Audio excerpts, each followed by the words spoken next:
ఆకాశంలో మబ్బులు చూసి ఇంట్లో బిందెలో నీళ్లను పారబోసుకున్న తొంతైంది వాళ్ళ ఆంధ్రప్రదేశ్ రాష్ట్రంలో ఉన్నటువంటి ప్రజలందరి పరిస్థితి. వీళ్ళ ముగ్గురు కలిసి అలవి కాని హామీలను ఇచ్చారు, అవన్నీ అయిపోతాయని చెప్పని. పవన్ కళ్యాణ్ ఇప్పిస్తాడని కొంతమంది, చంద్రబాబుకి ఇచ్చే బుద్ధి లేదు కానీ అబద్ధాలు ఆడతాడు కానీ మోసం చేస్తాడు కానీ పవన్ కళ్యాణ్ ఇప్పిస్తాడని వాళ్ళ పార్టీ వాళ్ళు. భారతీయ జనతా పార్టీ వాళ్ళేమో మామూలుగా అయితే ఇక్కడ ఏమీ లేవు కానీ ఢిల్లీ నుంచి డబ్బులు తెస్తాం మేమని చెప్పిన భారతీయ జనతా పార్టీ వాళ్ళు. మీరు ముగ్గురు కలిసి ఈ ఆంధ్ర రాష్ట్ర ప్రజలకి ఇవాళ మోసం చేయటంలో ముందున్నమాట వాస్తవమా కాదా అనేది మీకు చెప్తూ, ఇవాళ తెలుగుదేశం పార్టీ లేదా కూటమిలో ఉన్నటువంటి మొత్తం కూడా ఈ ప్రజలకు మీరు సమాధానం చెప్పాల్సిన అవసరం ఉంది. మీరు మోసానికి, మీరు చేసిన పాపాలకి ఖచ్చితంగా మీరు ప్రజలకి సమాధానం చెప్పాల్సినటువంటి అవసరం ఉంది. కానీ ఒక్కళ్ళు కూడా ప్రశ్నించాల్సినటువంటి లేదా ప్రశ్నించేటువంటి వైఎస్ఆర్ కాంగ్రెస్ పార్టీ బాధ్యతగా మీరు చేస్తున్న మోసాలని ప్రశ్నిస్తుంటే ఒక్కడు కూడా సమాధానం చెప్పే పరిస్థితి లేదు. కూటమిలో ఎవరు కూడా ఒక్కళ్ళు కరెంటు ఛార్జీలు, ట్రూ అప్ ఛార్జీలు మీరు తీసేస్తా ఉన్నారు కదా, ఎందుకు వాళ్ళు ట్రూ అప్ ఛార్జీలు బిల్లులో వస్తున్నాయి నేను చెప్పానా అని చంద్రబాబు నాయుడు గారు విలేకరులను దబాయిస్తున్నాడు. పవన్ కళ్యాణ్ గారేమో ఆ శాఖలో కింద మీద ఆయన కొట్టుకుంటున్నాడు.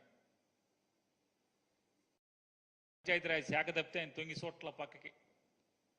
అంటే చూస్తే కూడా ఆయనకు కూడా ఇదే సమాధానం చెప్పాలి కదా, మళ్ళీ ఈ మోసాలన్నిటికీ సమాధానం చెప్పాలి కాబట్టి అవి చూసా ఏం చెప్పట్లా. సినిమా రేట్లను మేమేదో చేసేసాం, సినిమా వాళ్ళకి అన్యాయం చేశాం, సినిమా రేట్లు అసలు సినిమాకి రేటు పెడతాక నువ్వెవడో రా జగన్, నువ్వెవడవే, సినిమాటోగ్రఫీ మినిస్టర్ ఆడెవడు ఈడెవడు అని మాట్లాడారు. ఇవాళ జగన్మోహన్ రెడ్డి గారు ఏ జీవో అయితే సినిమా టికెట్ల రేట్లను నియంత్రిస్తూ ఏ జీవో తీసుకొచ్చామో అదే జీవో అనుసరించి ఆ జీవోకు లోబడే ప్రభాస్ గారు కల్కి సినిమాకి మీరు జీవో ఇచ్చారు కదా, మరి పీకేయాలి కదా మా జీవోని.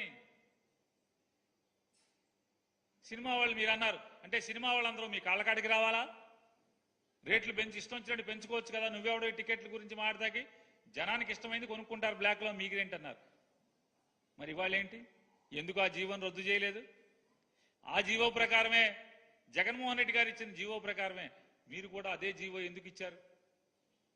ఏదైతే జగన్మోహన్ రెడ్డి గారు చట్ట సవరణ చేశాడో ఆ చట్ట సవరణ మేరకే మీరు జీవో, జగన్మోహన్ రెడ్డి గారి జీవోని కోట్ చేస్తూ మీరు మళ్ళీ కల్కి సినిమాకి జీవో ఇచ్చారా లేదా? ఎక్స్ట్రా షో వేసుకుంటాకి నువ్వెవడవా ఎన్ని షోలు వేయాలో చెప్తాకని చెప్పని ఆ రోజు మాట్లాడిన వాళ్ళు ఇవాళ ఎక్స్ట్రా షో వేసుకోండి అని చెప్పని జీవో ఇచ్చారు కదా. అంటే ఎందుకు నియంత్రణ? జగన్మోహన్ రెడ్డి గారి జీవోని ఎందుకు మీరు చింపేయట్లేదు? ఎందుకని మీరు ఆ జీవోని రద్దు చేయట్లేదు? అంటే మేము చేసింది కరెక్ట్ అనే కదా మీ ఉద్దేశంలో కూడా? ఇవాళ ఇన్ని దగా మోసం ఆ రోజు జగన్మోహన్ రెడ్డి గారు కూడా చెప్పారు. చంద్రబాబు నాయుడు గారు చేయబోయేది మోసాలే. ఖచ్చితంగా 2014 నుంచి 19 దాకా ఏ రకంగా మోసాలు చేశాడో, ప్రజల్ని మోసగించాడో అదే రకంగా మళ్ళీ మోసగిస్తాడు అని చెప్పారు. ఖచ్చితంగా చంద్రబాబు నాయుడు గారు అదే రీతిలో ముగ్గురు కలిసి, వాళ్ళు చంద్రబాబు నాయుడు గారు అంతకితం వాళ్ళని షాడోలో పెట్టాడు, వాళ్ళ ముగ్గురు కలిసి ప్రభుత్వంలో ఉన్నారు, ముగ్గురు కలిసి మోసం చేస్తున్నారు. Bharatiya Janata party, Janasena party, Telugu Desam party ముగ్గురు కలిసి కూడా ఈ ఆంధ్ర రాష్ట్ర ప్రజల్ని వంచిస్తున్న దానికి ఉదాహరణలతో సహా చెప్పాను. ట్రూ అప్ ఛార్జెస్ తీసేస్తా ఉన్నారు, ట్రూ అప్ ఛార్జెస్తో బిల్లులు ఇస్తున్నారు. సినిమా వాళ్ళకి టికెట్లు మా తప్పన్నారు, అదే జీవోతో మీరు ఇవాళ సినిమా ప్రదర్శనలకి సినిమా రేట్లు పెంచుకుంటాకి మీరు జీవోలు ఇస్తున్నారు.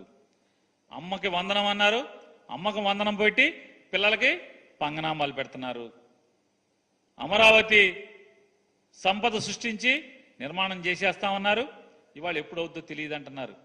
పోలవరం 72% మేము కట్టాం, మేము వచ్చి తెల్లారేపటికి పోలవరం పూర్తి చేస్తా ఉన్నారు, ఇవాళ పోలవరం ఎప్పుడవుద్దో తెలియదు అని చెప్తున్నారు. ఇవన్నీ కూడా ఎన్నికల ముందు చెప్పిన మాటలు మోసపు మూటల కింద వేళ ప్రజలకి కళ్ళ